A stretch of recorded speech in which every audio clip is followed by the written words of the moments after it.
उत्तर प्रदेश के अलीगढ़ में सास दामाद की कहानी तो खत्म होने का नाम नहीं ले रही है। भले ही अलीगढ़ पुलिस ने दोनों को साथ में रहने की अनुमति दे दी और दोनों साथ में रह भी रही हैं, लेकिन नई मुसीबत दामाद राहुल के पिता और परिवार के सामने आ गई है। कोई सिरफिरा उन्हें लगातार फोन कर रहा है और गाली गलौज करते हुए जान से मारने की धमकी भी दे रहा है। यही नहीं, गाँव की प्रधान को भी इस कॉलर ने फोन कर बम से उड़ाने की धमकी दी। अभी तक इस खबर में क्या कुछ हुआ है, विस्तार से आपको जानकारी देंगे, लेकिन उससे पहले आपको ये वीडियो दिखाते हैं। इस संबंध में राहुल के पिता ओमवीर सिंह ने दादो थाना पुलिस में शिकायत दी।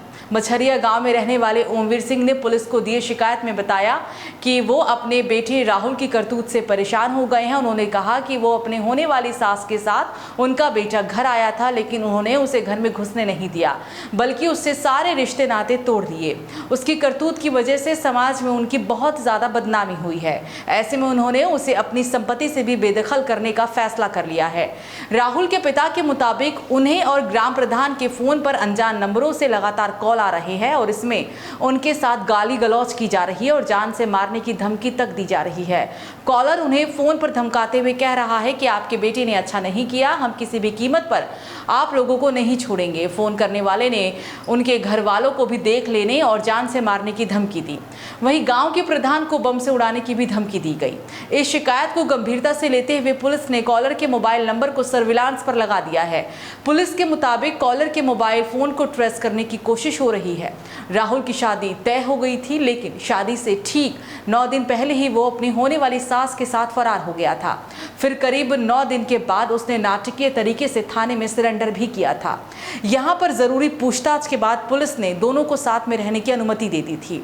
आपको बता दें कि अलीगढ़ के मडरा कस्बे के गांव मनोहरपुर कायस्थ निवासी जितेंद्र कुमार की बेटी शिवानी की शादी दादो के थाना नगला मछरिया निवासी ओमवीर के बेटे राहुल से 16 अप्रैल 2025 को होनी थी, लेकिन राहुल शादी से ठीक 9 दिन पहले अपनी होने वाली सास अनीता को लेकर फरार हो गया था।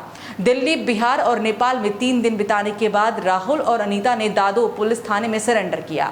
थाने आकर दोनों ने अपने प्रेम प्रसंग का खुलासा किया और शादी करने की इच्छा भी जाहिर की।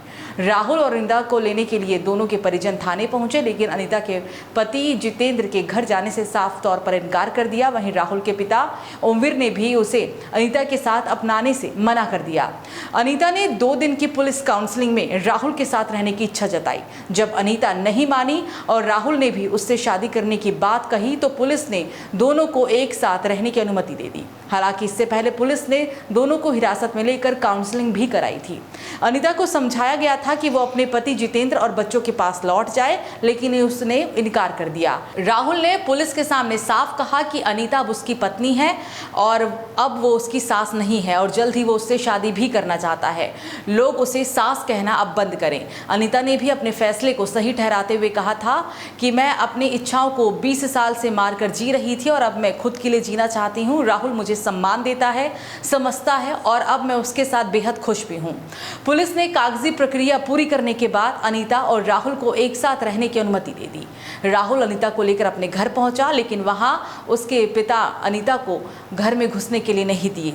1 घंटे के बहस के बाद राहुल अनीता को अपने दोस्त के घर ले गया, जहां दोनों ने रात बिताई। हालांकि इस बीच गांव वालों ने भी उन्हें गांव से खदेड़ने की कोशिश की थी।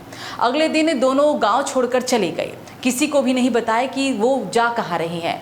चर्चा है कि राहुल उत्तराखंड में नौकरी करता है और अब वो अनीता को भी वहीं पर लेकर गया है।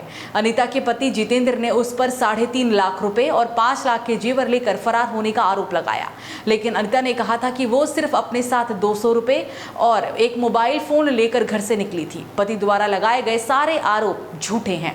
अनीता ने कहा था कि घर में तानों और मानसिक प्रताड़ना के कारण उसने ये कदम उठाया। राहुल से बातचीत करने पर उसे ताने दिए जाते थे और अब वो वही करना चाहती है जो उसके दिल को सुकून दे।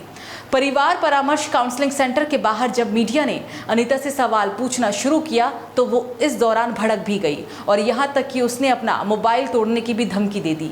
उसका कहना था कि वो अपने फैसले पर शर्मिंदगी महसूस नहीं कर रही है। उसने अपनी मर्जी से ये रास्ता चुना है और वो उससे बेहद खुश भी है। इस पूरी घटना ने सामाजिक मूल्यों, रिश्तों, मान्यताओं पर बड़ा सवाल खड़ा कर दिया है।